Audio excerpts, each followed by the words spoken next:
আজি মই হেৰিয়াত গৈছিলো, দদৰাত গৈছিলো গাড়ী এখন বেলেগ চাবৰ কাৰণে। তাৰপিছত দদৰাত লখিমী হোটেলত ভাত খাই থাকোতে দাদাই বেক চাইডৰ পৰা আহি মোক মাত দি দিল, কৈছে মোৰ এখন গাড়ী আছে চাবা নেকি। আৰু গাড়ীখন মানে মই পাৰ্কিঙত আছিলে চাই গৈছিলো, সঁচা কথা কওঁ গাড়ীখন ভাল লাগিছিল, ল'ম ভাবিছিলো। তাৰপিছত ফাইনেলি দাদাই গাড়ীগাঁৱত ঘৰ আহিলে মই গাড়ীখন লৈ ললো। গাড়ীখন A1 হৈ আছে, ভাল লাগিলে দাদাক লগ পাই চাবি ললো। মই দুইটাই চাবি আছে, ভাল লাগিল লগ পাই দেই। দাদাকো লগ পাই ভাল লাগিল। দাদাৰ ভিডিঅ' বিলাক মই চাই থাকো।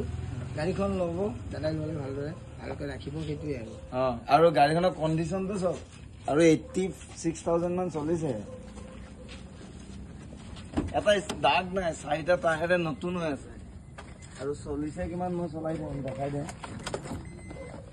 চলিছে 86,524। আৰু গাড়ী পুৰা ভিতৰ চিকচিকীয়া চিট কভাৰ নতুন, মানে এনেকা কণ্ডিশ্যনৰ গাড়ী নাপায় ছেকেণ্ড হেণ্ডত 100%। ঠিক আছে, মোৰ স্ক্ৰীণত দিয়া নাম্বাৰটোত কণ্টেক্ট কৰিব, মানে আণ্ডাৰ 2 লাখত ভাল এটা দামত দি দিম।